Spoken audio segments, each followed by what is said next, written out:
कोणाला? माझी मैत्रीण आहे ना, कॉलेजमध्ये तिला बेस्ट ऍक्ट्रेसचा अवॉर्ड मिळालाय. आणि तुला काय वाटतंय बॉसला हे सगळं कळणार नाही? अहो केडी सर, तुम्ही माझं पूर्ण ऐकून तू बस इथे बस.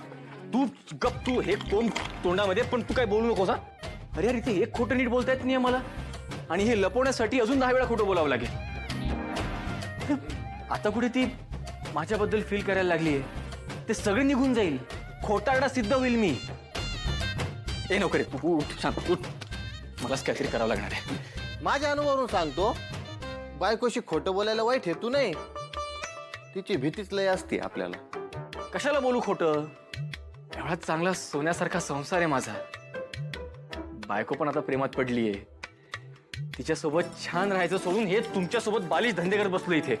बरोबर सर, हे बालिशच आहेत. तुम्ही माझं ऐका. म्हणजे हे बघा, बॉसला तिला भेटायचंय बरोबर, मग त्यावरती तुम्ही त्यांना काय म्हणाला? हो म्हणालो, दुसरा काही ऑप्शनच नव्हता माझ्याकडे. हेच करायचं. मग तुम्हीच मगाशी म्हणालात ना की बॉसला बॉसशी भेटवायचं, तिला सांगायचं की ती तूच आहेस आणि तू तीच आहेस. मी असं म्हणालो? हो सर, आता म्हणालात. हा, ठीक आहे, म्हणालो असेल मी असं. हा, मग आपण पण हेच करायचं. बॉसला बॉसशी भेट करून द्यायची. असं काहीतरी स्पेशल करा ना की बॉसच्या मनातल्या सगळ्या भावना निघून जातील आणि तुम्ही जे काही खोटं बोललाय त्यासाठी तुम्हाला बॉस माफ करतील. येस, हेच करायला पाहिजे आता. बॉस आणि तिची भेट फक्त स्पेशल नाही, सुपर डुपर स्पेशल होणार. ह्यासाठी माझ्याकडे एक आयडिया पण आहे तू केडी सर. गप. तू बोल फक्त आता. सॉरी. स्पेशल काहीतरी करावं लागेल. Dominic land. ओके ताई, आपल्याला जी इन्फॉर्मेशन मिळाली आहे त्यात पण सेम प्लेस आहे ना, मॅच होते ना प्लेस, डॉमिनिक लँड. या. ओके, पुढे पुढे बोल, काय झालं जर सविस्तर सांग ना, काय झालं ते. आम्ही तिथे गेलो. पार्टी आधीपासूनच सुरू होती. डान्स, ड्रिंक सगळं काही सुरू होतं. अचानक गोळी चालण्याचा आवाज आला. आजूबाजूला बघितलं तर पोलीस आले होते. मग त्यांनी सगळ्यांची झडती घ्यायला सुरुवात केली. झडती घेतली? पोलिसांनी झडती घेतली? अरे पोलीस दुसरं काय करणार, झडतीच घेणार ना. हां, ते एक मिनिट थांब रे. हां, पोलिसांनी झडती घेतली, मग त्या झडतीमध्ये तुमचे ड्रग्ज सापडले, बरोबर ना? यंग जनरेशन आहोत आपण इंडियाची, आणि तू हे करतोस, ड्रग्जमध्ये तुझं संपूर्ण आयुष्य वाया घालवणार आहेस तू. काय विचारतोय मी? ड्रग्ज घेणं बेकायदेशीर आहे, माहित नाही तुला? सोड त्यांना. सोड. रिस्पेक्टफुली वाग जरा प्लीज. मला नाही आवडते. Stop it.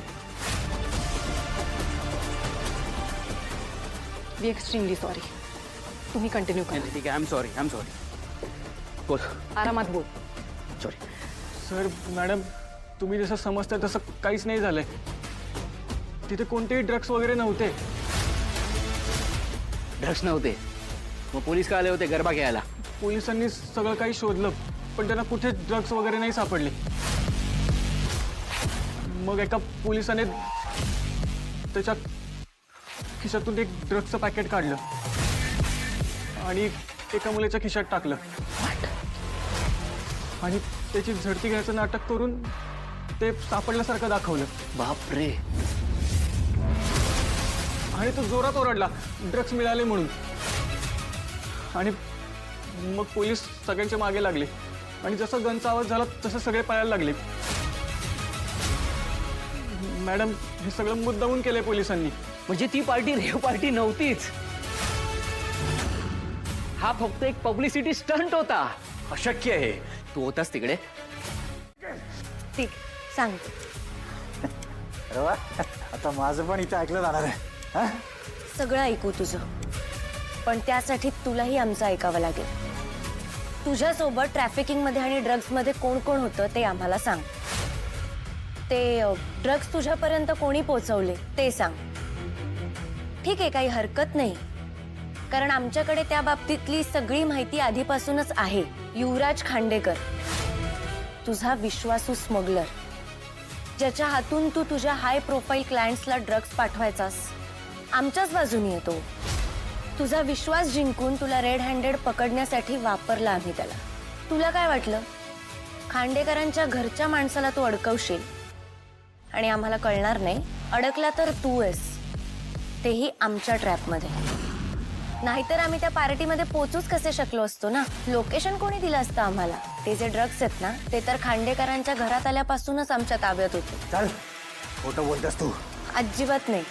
ते ड्रग्ज आम्ही साध्या गुंगी येणाऱ्या औषधाबरोबर बदलले होते. खरा माल तर कधीच नार्कोटिक्सकडे पोचला. उघडले आता डोळे. हा प्लॅन जरी तुझा असला ना तरी ट्रॅप आमचा आहे, ज्याच्यात तू अडकलास. हे सत्य नाहीये. मग काय आहे सत्य? काय रे सतत प्रत्येक गोष्टीमध्ये शहाणपणा करत असतोस तू? माइंड युअर लँग्वेज युवराज. मग तू याला सांग ना, मुद्दाम माझे मुद्दे ह्याचे मुद्दे खोडून काढण्याचा प्रयत्न करतो. याच्याकडे पुरावा आहे तर याने दाखवावा ना. खोडून ड्रॉप हिम आउटसाइड. इनफ. शांतपणे त्यांना बाहेर ड्रॉप करू नये. ठीक आहे, पण पोलिसांची ही बाजू सुद्धा सगळ्यांसमोर यायला हवी. ड्रॉप करून ये. Thank you so much. तुम्ही वेळ काढून आम्हाला इन्फॉर्मेशन दिलीत त्याच्याबद्दल खूप खूप आभार. हो, सत्य.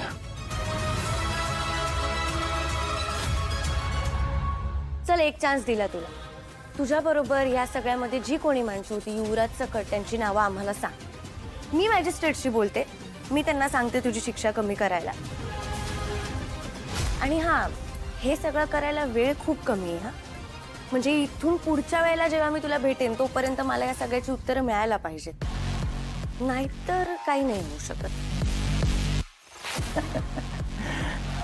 माझे हात जर बांधले नसते ना तर या प्रयत्नांसाठी ना टाळ्या वाजवल्या असते मी. तो युवराज खांडेकर, तो मला धोका देणार, तो माझ्या पाठीत सुरा खोपसणार. ज्याने तुझ्यासोबत दगाबाजी केली त्याच्यावर एवढा विश्वास. त्या युवराज खांडेकरच्या डोळ्यात बघितलंस का? त्याला पकडल्या जाण्याची भीती वाटते. हिंमत नाही त्याच्या तोंडून एकही शब्द काढायची.